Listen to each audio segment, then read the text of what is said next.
No moikka, moikka. Pahoittelut viivästyksestä. Oli vähän teknisiä haasteita, mutta todella aihe on semmoinen kuin vakuutuslääketiede, vakuutuslääkäreiden toiminta.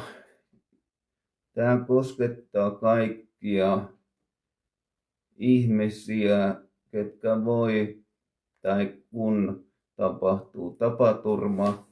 Mä oon vähän vinossa by the way, kun pidän koipia ylhäällä. Joo, eli jos sä kaadut vapaa-ajalla tai sitten työmatkalla tai töissä tapahtuu sinulle tapaturmat, niin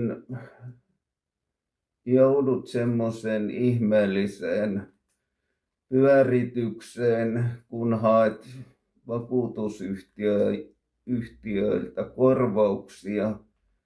Ja tämä on semmoinen aihe,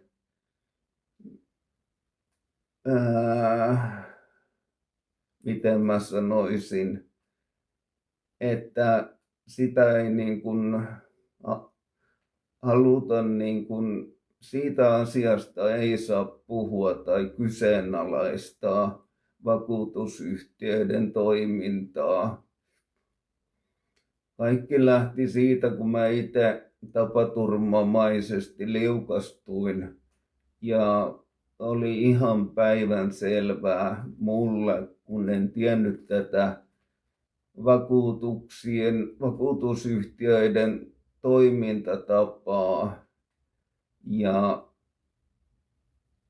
lääkäri, kuka kotiutti minut, niin sanoi, että se saat ansionmenetyskorvaukset ynnä muuta sitten vakuutusyhtiöltä. Ja mä ajattelin, että tämä on niinku homma selvää, että kun kävi ilmi, että todella tässä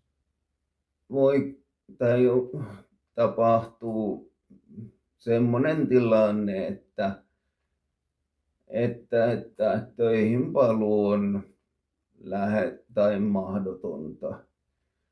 Ja sitten kun täytettiin kaikki lomakkeet vakuutusyhtiöön,